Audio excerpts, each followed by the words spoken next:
Today we're going to explore another facet of internet process or behavioral addictions, social media addiction, and how it affects our biblical need to be sober.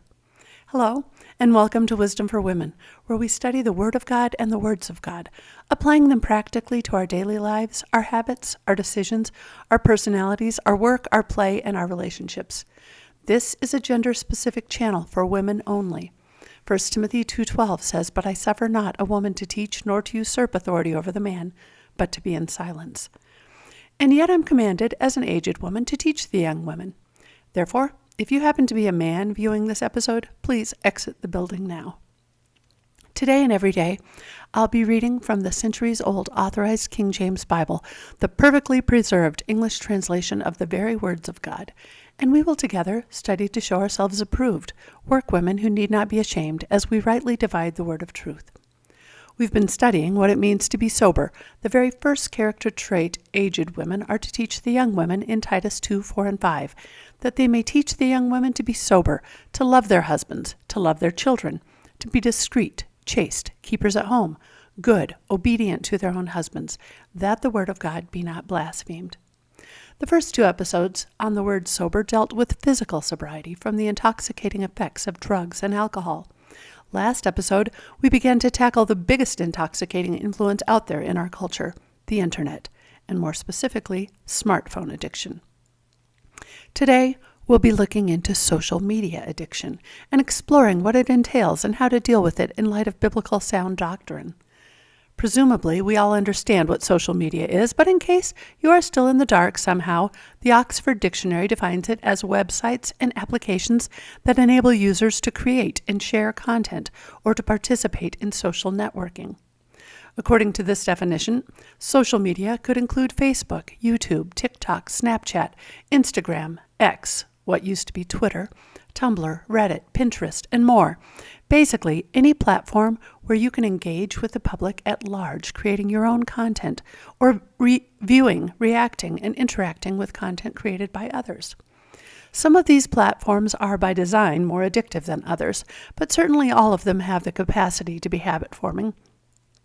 From America Public University's article, Social Media Impact, How Social Media Sites Affect Society, by Linda Asher, JD, which I'll link in the description below, we learn that social media has become a vast, informal network of online venues, public and private, paid subscription and free, large and small. It can be used for a variety of purposes, such as family celebrations, political campaigns, charitable promotions, health support groups, sports clubs, prayer circles, hobbies and occupations, fundraisers, information sources. Social media wields cultural influence on fashion and food trends, family and adolescent health issues, world news and local events, political and community action events. Social media has spawned a new type of marketing through the use of a unique virtual public personality, the social influencer. Social media has become a complex phenomenon because it is much more than individuals exchanging words. Social media sites, the venues where the communications happen, are controlled by their platform owners. The article goes on to say, if one platform does not last in popularity, another will take its place. Emerging sites cater to niche interests and facilitate family and friend connections. They also offer emotional support and promote boutique products, health aids, charities, business brands, education, political activism, and so much more. Many people regard social media as the modern equivalent of neighbors chatting over the backyard fence, or like-minded groups meeting together for tea or coffee and discussions. In that way, social media seems to be a method for connection and belonging in our often impersonal, fast-paced world.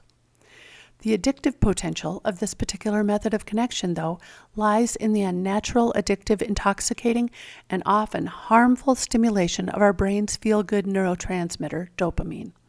Anne Lembke, in her book Dopamine Nation, Finding Balance in the Age of Indulgence, explores this concept. In an interview with Bruce Goldman for Stanford Medical News Center, linked in the description below, Anne describes the mechanism of action social media has on our dopamine levels. Feel-good substances and behaviors increase dopamine release in the brain's reward pathways.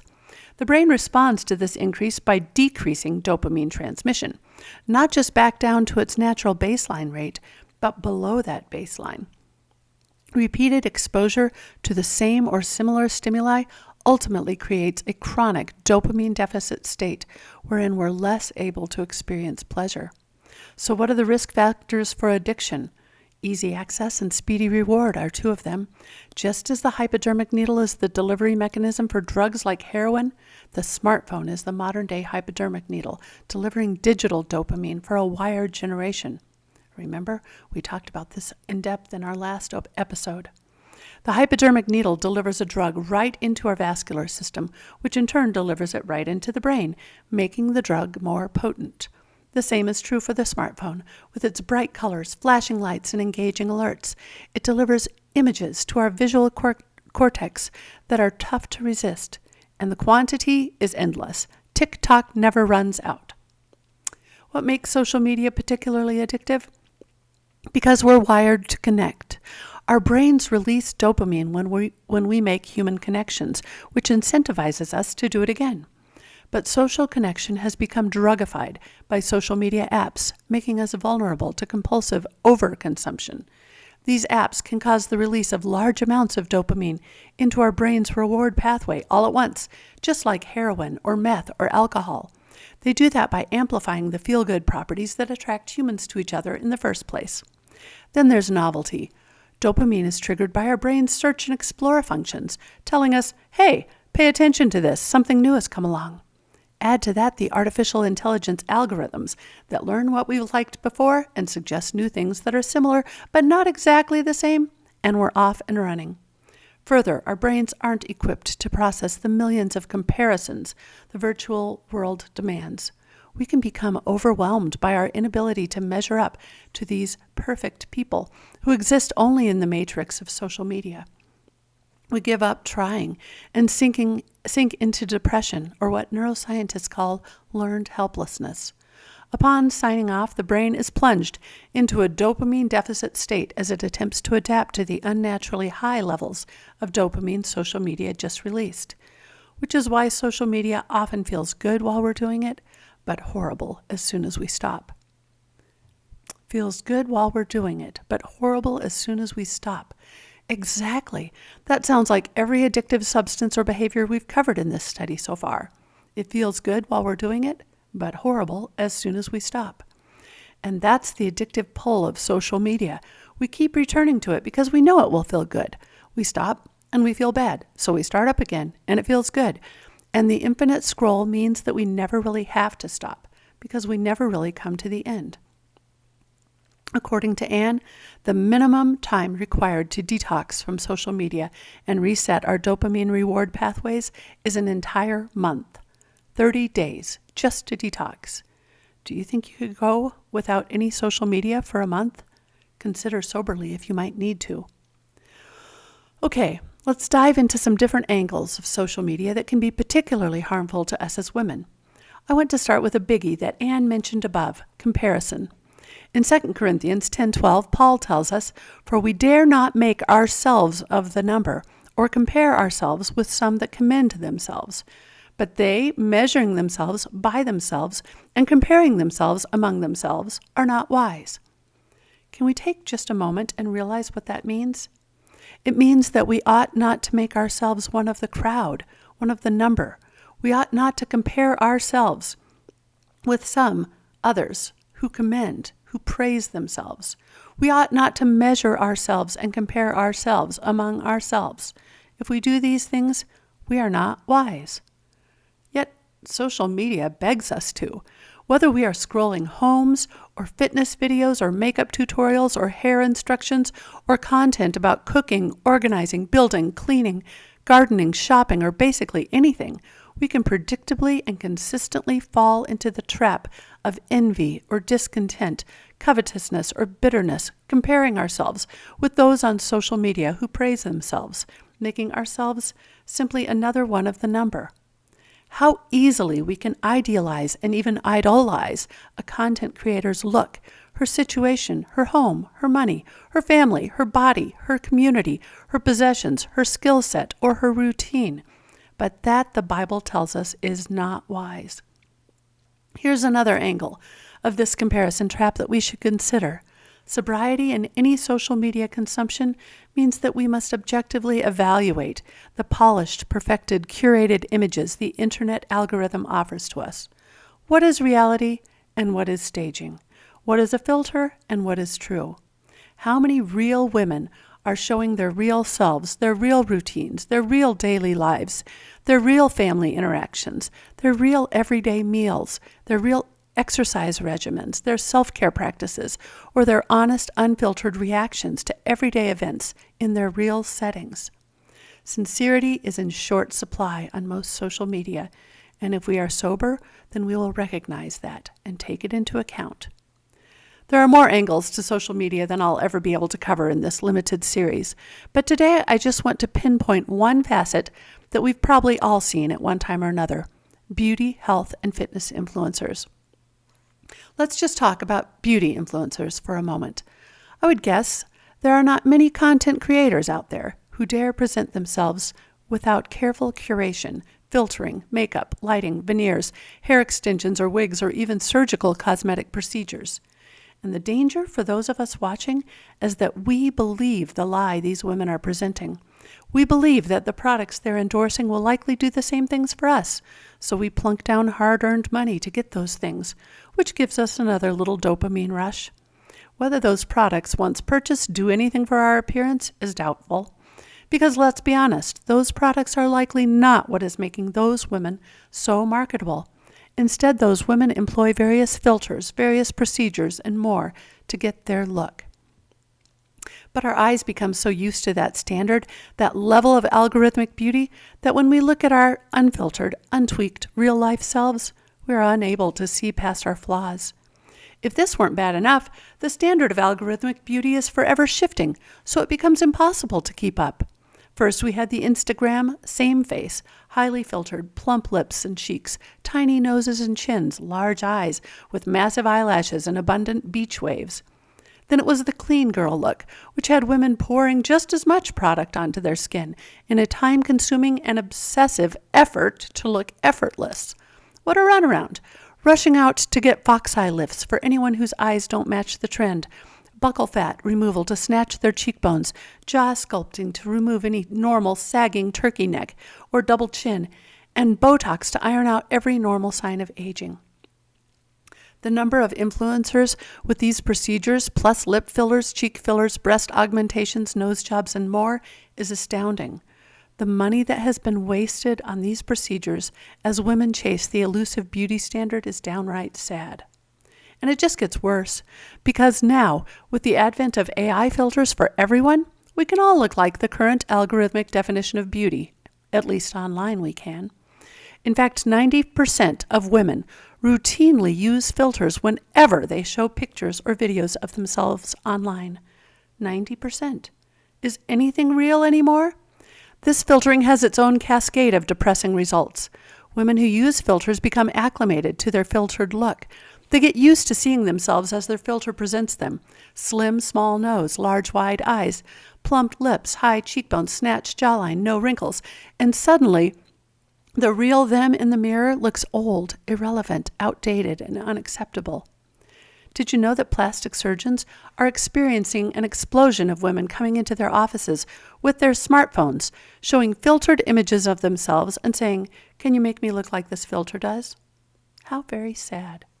And soon after this comes what the industry calls cosmetic amnesia, where women completely forget what they ever looked like in the first place.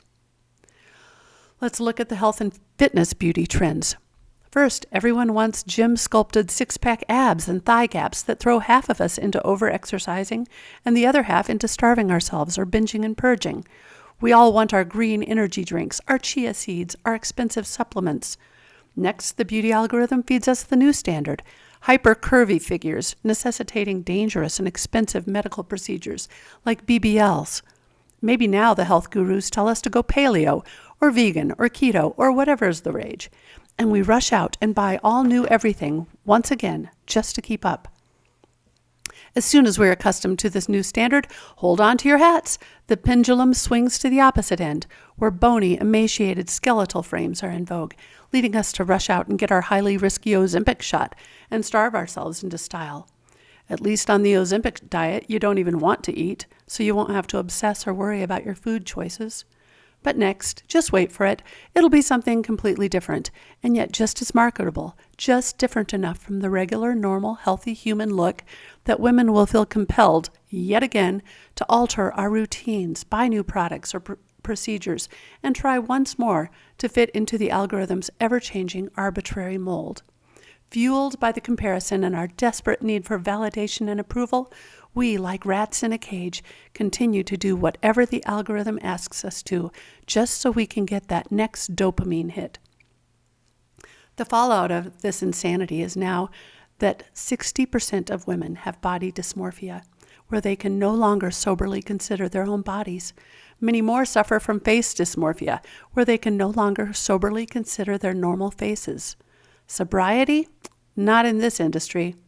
And sadly, all our wasted money and our exhausting efforts to live up to some impossible ideal on social media have only succeeded in paying off the technological overlord thieves. We get suckered into their expensive and dangerous marketing schemes. We lose ourselves, our time, and our money, and they come out the winners. But wait, it even gets worse.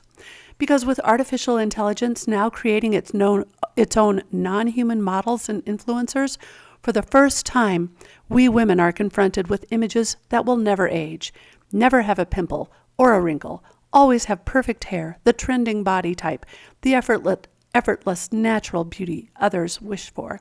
But they're not real. These are imaginary pictures generated by a computer algorithm. The companies Guess, Nike, Puma, Levi's, and Adidas are all marketing their clothing lines using AI-generated models who always show up on time, never get sick, and don't need a paycheck. And then there are the AI Instagram influencers. These are generated by AI and given stories, personalities, and lifestyles of their own, and then inexplicably followed by thousands of women, some of whom purchase their cosmetic products so that they can have that same porcelain smooth skin, just like an artificially produced algorithmic image.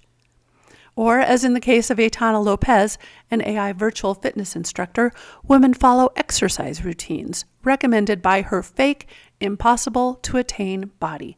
She's not real. Her exercises have never done anything for her, but women jump on the bandwagon. When you consider that Aitana's Instagram account currently boasts 385,000 followers and pays $11,000 a month to her creator, who's laughing all the way to the bank on this one? With all this fakery and phoniness, and with it just getting worse and worse and more unreal by the day, we women need to take a big step back from the noise and confusion and get back into the Word and words of God. What does the Word of God say specifically on this subject of beauty? Proverbs 31:30 tells us, "Favor is deceitful, and beauty is vain, but a woman that feareth the Lord, she shall be praised." What is favor? Webster's gives multiple definitions, but the second one really stands out with regard to this verse. Favor is a disposition to befriend, to support, to promote. Could favor be compared to our modern like and subscribe, the modern follow button, the modern paid subscriptions? The verse says all that is deceitful. Webster's defines deceitful as tending to mislead or ensnare. Wow, how many of us have been misled by the social media reward system? How many of us have been ensnared by our search for favor? The verse goes on to say beauty is vain. Webster's defines vain as empty, worthless, having no substance, value, or importance. Beauty, then, in the economy of God, is empty, worthless, having no substance, value, or importance. Maybe here on earth, we deal with pretty privilege. Maybe here on earth, beauty is set up as the ideal for women, but not in God's book. If we chase the latest algorithmic beauty standards and build our lives around being liked and approved, followed and accepted, we are falling prey to deception and spending our time and efforts on things that have no substance, value, or importance. The verse continues, "But a woman that feareth the Lord, she shall be praised." Let's read that again. Favor is deceitful, and beauty is vain. But a woman that feareth the Lord, she shall be praised. What a marked difference from so much of the beauty industry today. A woman that feareth the Lord. Do you see Get Ready With Me tutorials that teach women to fear the Lord? I certainly never have. Women can learn all sorts of makeup tricks. They can filter their images until they look as pretty as they want to be. They can have 1 million likes and thousands of followers. But if it's just beauty that they're chasing, then at the end of the day, when they lie in bed, I think they know deep in their hearts that it's all ultimately empty and worthless. 1 Peter 3:3 and 4 piggybacks on this Proverbs passage, speaking about the holy women, whose adorning, let it not be that outward adorning of plaiting the hair and of wearing of gold or of putting on of apparel, but let it be the hidden man of the heart, in that which is not corruptible, even the ornament of a meek and quiet spirit, which is in the sight of God of great price. What does God value? On what does he place a great price? The ornament of a meek and quiet spirit. Notice that it doesn't say a natural disposition toward meekness and quietness. I myself am not a naturally quiet person, but I can certainly put on the ornament of a gentleness and a peaceable and contented attitude, just like I can put on the ornaments of a bracelet, necklace, or makeup to enhance whatever external beauty God has given me. These ornaments of modern beauty do not matter in God's sight. They are empty, vain, deceitful, and worthless. But a woman who adorns her internal heart with meekness, which means softness, gentleness, humbleness, and a submission to the divine will, a woman who has a quiet spirit, which means a peaceable and contented inner self, a woman who fears the Lord, that woman is, in the Lord's eyes, a high-value woman who has adorned herself, ornamented herself on the inside. She is a woman who has ceased comparing herself with the rest of the world. She is not of the number. She does not measure herself with society's standards. She does not chase after validating addictive dopamine hits to assure her of her value. Instead, she adorns her heart. She fears the Lord. She alone remains sober in a world of phony, fake, intoxicating pretenders. We've barely scratched the surface of social media addiction today, but I hope I've given us all some wisdom from the Word for our modern world of intoxicating, addictive, and often destructive influencers who try to sell us the idea that our worth is only skin deep and can be bought. Money cannot buy, likes and follows cannot earn a gentle, forbearing, peaceable, and contented spirit and a humble fear of the Lord. Sisters and daughters in the Lord, when the years have broken our bodies, when the wrinkles and age spots and gray hairs mark us closer and closer to the grave each year, will we still be praiseworthy and of great value in the sight of God? I know I want to be. Join me next time as we focus on yet another aspect of social media addictions, cyber relational dependence.